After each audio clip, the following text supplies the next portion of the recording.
ओम शांति। बाबा के माँ वाक्य सुनते हैं।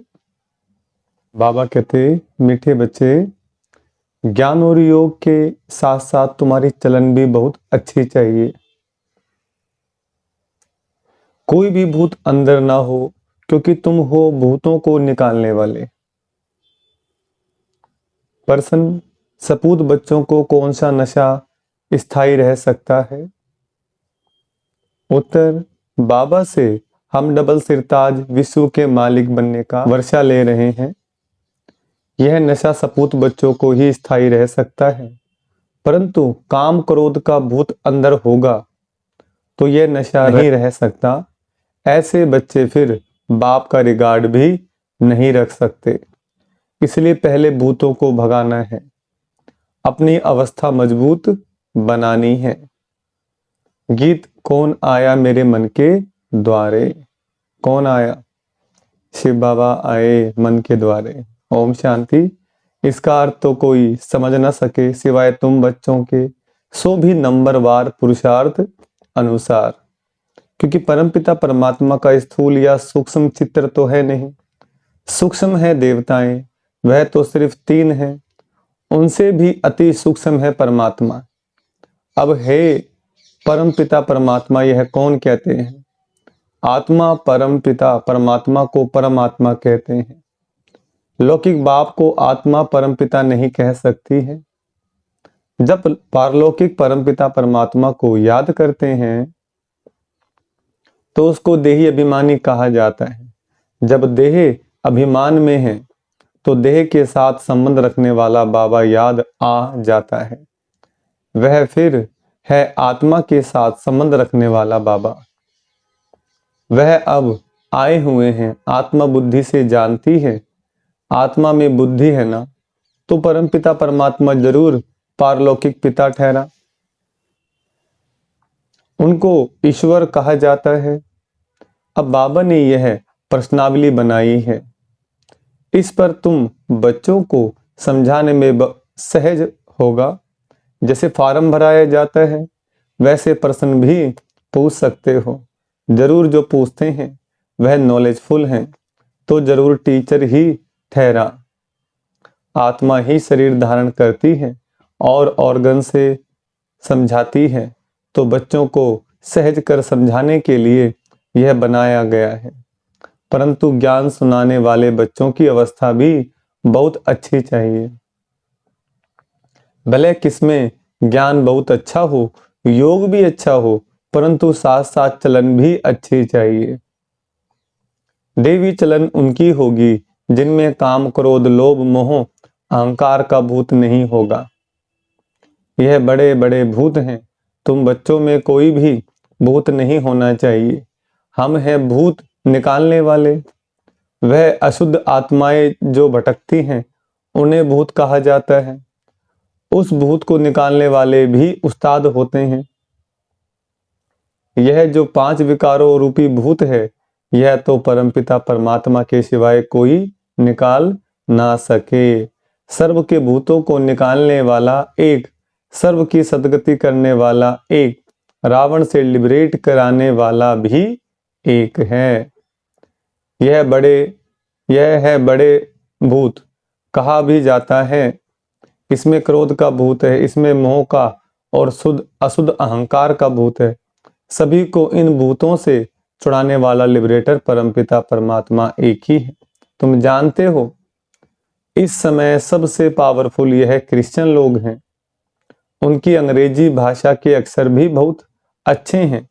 जो राजाएं होते हैं वह अपनी भाषा चलाते हैं। देवताओं की भाषा कोई जानते नहीं।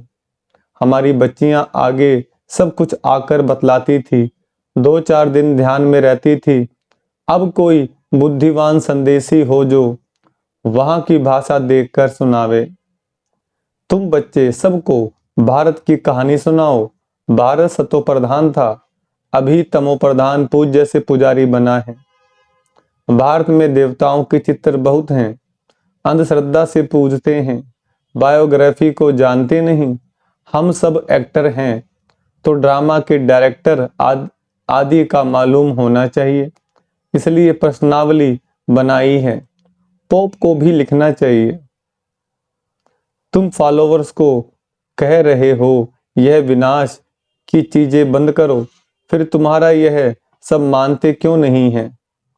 तुम तो सबके गुरु हो, तुम्हारी तो बहुत महिमा है, फिर भी यह मानते क्यों नहीं है? कारण तुम नहीं जानते हो तो हम आपको बताते हैं। यह कोई तुम्हारी मत पर नहीं है, यह ईश्वरीय मत पर बना रहे हैं। स्वर्ग की स्थापना एडम ईव द्वारा हो रही है। नॉलेजफुल गॉड है, वह है गुप्त। जरूर उनकी सेना उनकी मत पर चलने वाली होगी, ऐसे ऐसे समझाना चाहिए। परंतु बच्चे इतना विशाल बुद्धि नहीं है, इसलिए स्क्रू को टाइट करना पड़ता है। जैसे इंजन ठंडी होती है तो उसे तेज करने के लिए कोयले डालते हैं। यह भी ज्ञान के कोयले हैं। परमपिता परमात्मा सबसे बड़ा है, सब उनको सलाम करने आएंगे। पोप को भी सब पावरफुल समझते हैं। पोप को जितना मान देते हैं उतना और किसी को नहीं देते।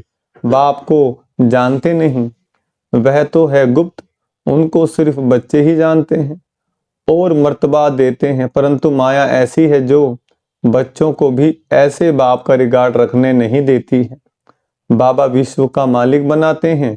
यह नशा बाहर निकलने से खत्म हो जाता है। हम बाबा से डबल सिरताज का वर्षा क्यों नहीं लेंगे? यह है सपूत बच्चों का नशा।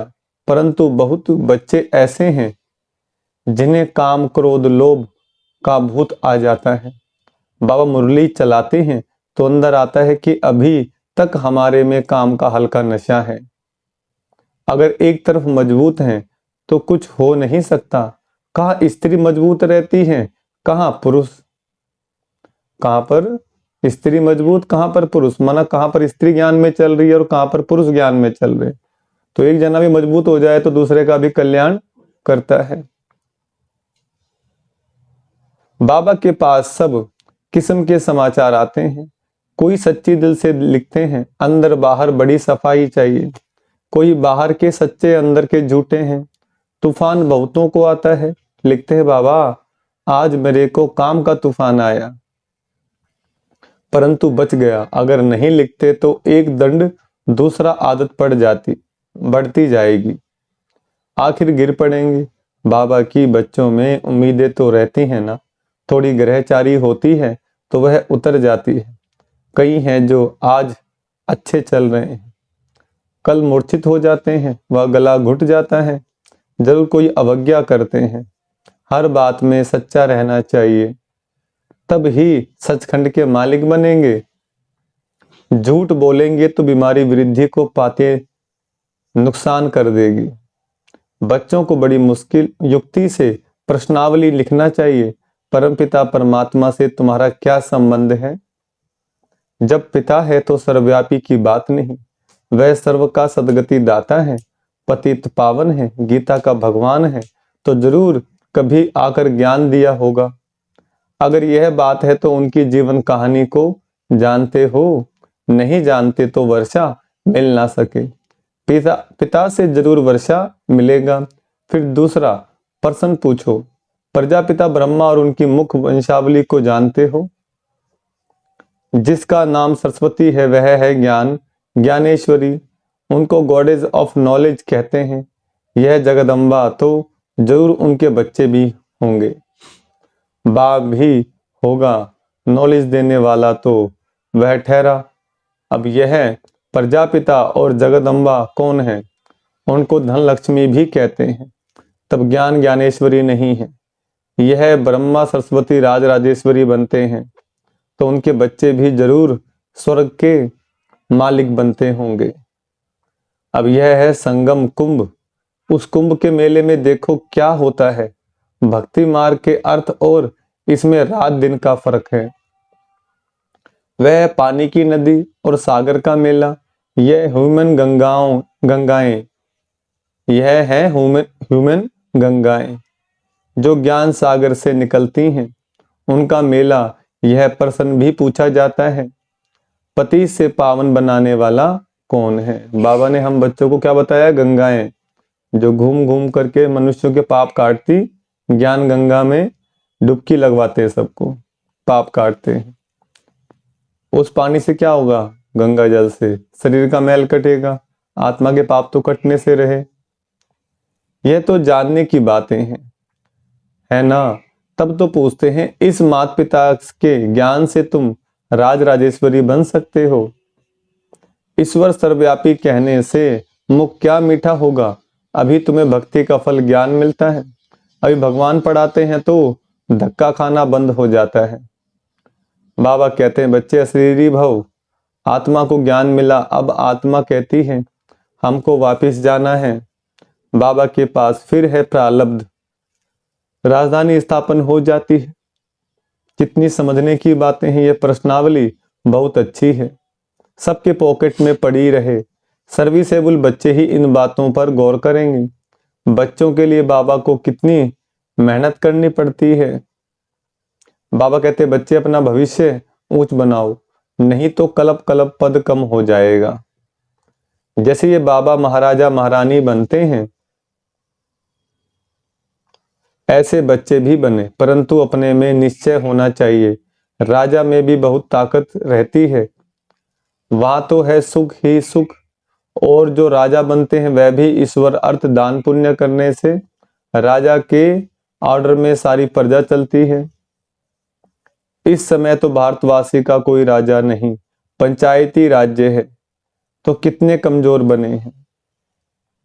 बाबा जानते हैं बहुत बच्चों को तूफान आता है, परंतु समाचार नहीं देते। बाबा को लिखना चाहिए कि ऐसे तूफान आते हैं, आप राय बताओ। बाबा परिस्थिति देख राय बताएंगे, लिखते नहीं है। ना कोई उनका साथी ही समाचार देते हैं कि बाबा हमारे साथी का यह हाल है। बाबा को तो समाचार देना चाहिए। अच्छा, मीठे मीठे सिकलदे बच्चों प्रति माता पिता बाप दादा का याद प्यार और गुड मॉर्निंग। रूहानी बाप की रूहानी बच्चों को नमस्ते। हम रूहानी बच्चों की रूहानी बाप दादा को याद प्यार, गुड मॉर्निंग और नमस्ते। रात्रि क्लास है, 11 जनवरी 1969 की मुरली है। बेहद का बाप आकर समझाते हैं, अपना बनाते हैं, राजाई पद के लिए शिक्षा देते हैं, पवित्र भी बनाते हैं। बाप बड़ा सहज रीति अपना और वर्षे का परिचय समझाते हैं। आप ही समझ नहीं सकेंगे, बेहद के बाप से जरूर बेहद का वर्षा मिलेगा, यह भी अच्छे बुद्धिमान ही समझेंगे। बाप क्या वर्षा देते हैं? घर का, पढ़ाई का और स्वर्ग की बादशाही का वर्षा दे देते हैं। जो पवित्र देवी संप्रदाय बनते हैं वही राजधानी में आते हैं। जो जितना पढ़ेंगे पढ़ाएंगे वही ऊंच पद पाएंगे। इतने बच्चे हैं बाप से वर्षा लेते हैं। बाप स्वर्ग का मालिक नर से नारायण बनाते हैं, यह राजाई के मालिक हैं। तो बेहद का बाप जो स्वर्ग का रचयिता है, हम उनके बच्चे स्वर्ग की बादशाही लेंगे। यथा राजा रानी तथा प्रजा, जितना पुरुषार्थ करेंगे उतना ही ऊंच पद पाएंगे। यह राजाई के लिए पुरुषार्थ है। सतयुग की राजाई सभी को नहीं मिलती है। जितना जो पुरुषार्थ करेंगे उतना ही ऊंच पद पाएंगे। पुरुषार्थ पर प्रारब्ध का मदार रहता है, यह तो बच्चे जानते हैं। जितना पुरुषार्थ करेंगे पुरुषार्थ से ही बादशाही मिलती है। अपने को आत्मा समझ बाप को याद करेंगे तो तमो प्रधान से सतो प्रधान प्योर सोना बन जाएंगे। राजाई भी मिलेगी। जैसे यहाँ कहते हैं भारत के हम मालिक हैं, मालिक तो सभी बनेंगे, फिर पद क्या पाएंगे? पढ़ाई के बाद स्वर्ग में हमारा पद क्या रहेगा? तुम अभी संगम पर पढ़ते हो, सतयुग में राजाई करेंगे। बाप योग भी सिखलाते हैं, पढ़ाते भी हैं। तुम समझते हो हम राजयोग सीखते हैं, बाप की याद से पावन भी बनते हैं। फिर हमारा पुनर्जन्म रावण राज्य में नहीं, राम राज्य में होगा। अभी हम पढ़ रहे हैं मन मना भव मध्याजी भव। अभी कलयुग का अंत है, फिर सतयुग स्वर्ग जरूर आएगा। बाप संगम युग पर ही आकर बेहद का स्कूल खोलते हैं। जहां बेहद की पढ़ाई है, बेहद की बादशाही पाने के लिए तुम जानते हो हम अभी नई दुनिया के मालिक बनेंगे। नई दुनिया को स्वर्ग कहा जाता है। खुमारी चढ़ती है ना, बरोबर पुरानी दुनिया के बाद है नई दुनिया। बच्चों को याद आता है, सभी बच्चों के दिल में स्वर्ग का मालिक बनाने के लिए हमको परमपिता परमात्मा पढ़ाते हैं। बच्चों को ये याद रहे, हमको भगवान पढ़ाते हैं। ऊंचते ऊंच सतयुग के राजा रानी बनते हैं। राजयोग द्वारा राजाई मिलती है, उसमें पवित्रता, सुख, शांति सब है। इस बाबा में अभी शिव बाबा पधारे हैं। किसमें? ब्रह्मा बाबा के अंदर में शिव बाबा पधारे हैं, उनके तन के अंदर। वह ऊंचते ऊंच आत्मा अनुभव लेती जाती है। वहां जाएंगे तो वहां की बैठक ऊंची होगी। स्टूडेंट सभी की बैठक अपनी अपनी होगी। एक की जगह दूसरा नहीं बैठ सकता, एक का पार्ट दो से मिल नहीं सकता। बाप ने समझाया है, आत्मा में रिकॉर्ड भरा हुआ है। ड्रामा के प्लान अनुसार हमारा पुरुषार्थ चल रहा है। कोई राजा कोई रानी बनेंगे। अंत में पुरुषार्थ की लिस्ट निकलेगी जो फिर माला बनेगी। उच्च नंबर वाले को जरूर मालूम पड़ेगा। मरने के बाद समझा जाता है आत्मा जाकर कर्मों अनुसार दूसरा शरीर लेगी। अच्छे कर्म वालों को अच्छा जन्म मिलेगा योग बल से। पुरुषार्थ नहीं करते तो हम कम पद पाएंगे। ऐसे विचार करने से खुशी होगी। जो जैसा मारथी होगा उनकी ऐसी महिमा होगी। सभी की मुरली भी एक जैसी नहीं चलती है। हर एक की मुरली भी अलग अलग। यह बना बनाया खेल है ना। बच्चों का कर्मों पर ध्यान है। बाप या माँ जैसे करेंगे बच्चे सीखेंगे। अभी तुम श्रेष्ठ कर्म करते हो, सर्विस से मालूम पड़ता है। मारथियों की मेहनत छिपी नहीं रहती है। समझ सकते हैं कौन ऊंच पद पाने की मेहनत कर रहे हैं। सभी बच्चों को चांस भी है ऊंच पद पाने के लिए। मनमना भाव का लेसन अर्थ सहित मिला हुआ है। बच्चे समझते हैं। यह गीता का ज्ञान नॉलेजफुल बाप खुद आकर देते हैं तो जरूर एक्यूरेट नॉलेज ही देंगे। फिर मदार है धारणा पर। अब धारण कितना करते हैं? ज्ञान सबको बराबर मिल रहा है, लेकिन बच्चे धारणा कितना करते हैं? जो सुनते हो वह प्रैक्टिकल में आता रहे। डिफिकल्ट नहीं है। बाप को याद करना और चक्कर को जानना है। यह है अंतिम जन्म की पढ़ाई, जो पास करके नई दुनिया सतयुग में चले जाएंगे। गायन है निश्चय में विजय तो प्रीत बुद्धि बच्चों में समझा है। हमको भगवान पढ़ाते हैं। बच्चे जानते हैं हमारी आत्मा धारणा करती है। आत्मा इस शरीर द्वारा पढ़ती है, नौकरी करती है। यह समझने की बातें हैं। बाप को याद करते हैं, फिर माया रावण बुद्धि का योग तोड़ देती है। माया से सावधान रहना। जितना आगे जाएंगे उतना तुम्हारा प्रभाव भी निकलेगा और खुशी का पारा भी चढ़ेगा। नया जन्म लेंगे तो बहुत शो करेंगे। अच्छा, मीठे मीठे रूहानी बच्चों को रूहानी बाप दादा का याद प्यार और गुड नाइट। रूहानी बच्चों की रूहानी बाप दादा को गुड नाइट। धारणा के लिए मुख्य सार है। पहला पॉइंट, अंदर बाहर साफ रहना है। सच्ची दिल से बाप को अपना समाचार देना है। कुछ भी छिपाना नहीं। अगर छिपाएंगे तो धीरे धीरे आदत बढ़ती चली जाएगी। दूसरा, अब वापस जाना है, इसलिए अशरीरी बनने का अभ्यास करना है। चुप रहना है। वरदान, मेरे को तेरे में परिवर्तन कर। उड़ती कला का अनुभव करने वाले डबल लाइट भव। यह विनाशी तन, वरदान का विस्तार, यह विनाशी तन और धन पुराना मन मेरा नहीं बाप को दे दिया। पहला संकल्प ही यह किया कि सब कुछ तेरा। इसमें बाप का फायदा नहीं, आपका फायदा है। क्योंकि मेरा कहने से फंसते हो और तेरा कहने से न्यारे हो जाते हो। मेरा कहने से बोझ वाले बन जाते और तेरा कहने से डबल लाइट ट्रस्टी बन जाते। जब तक कोई हल्का नहीं बनते तब तक ऊंची स्थिति तक पहुंच नहीं सकते। हल्का रहने वाले ही उड़ती कला द्वारा आनंद की अनुभूति करते हैं। हल्का रहने में ही मजा है। स्लोगन: शक्तिशाली आत्मा वह है जिस पर कोई भी व्यक्ति व प्रकृति अपना प्रभाव न डाल सके। अच्छा, ओम शांति।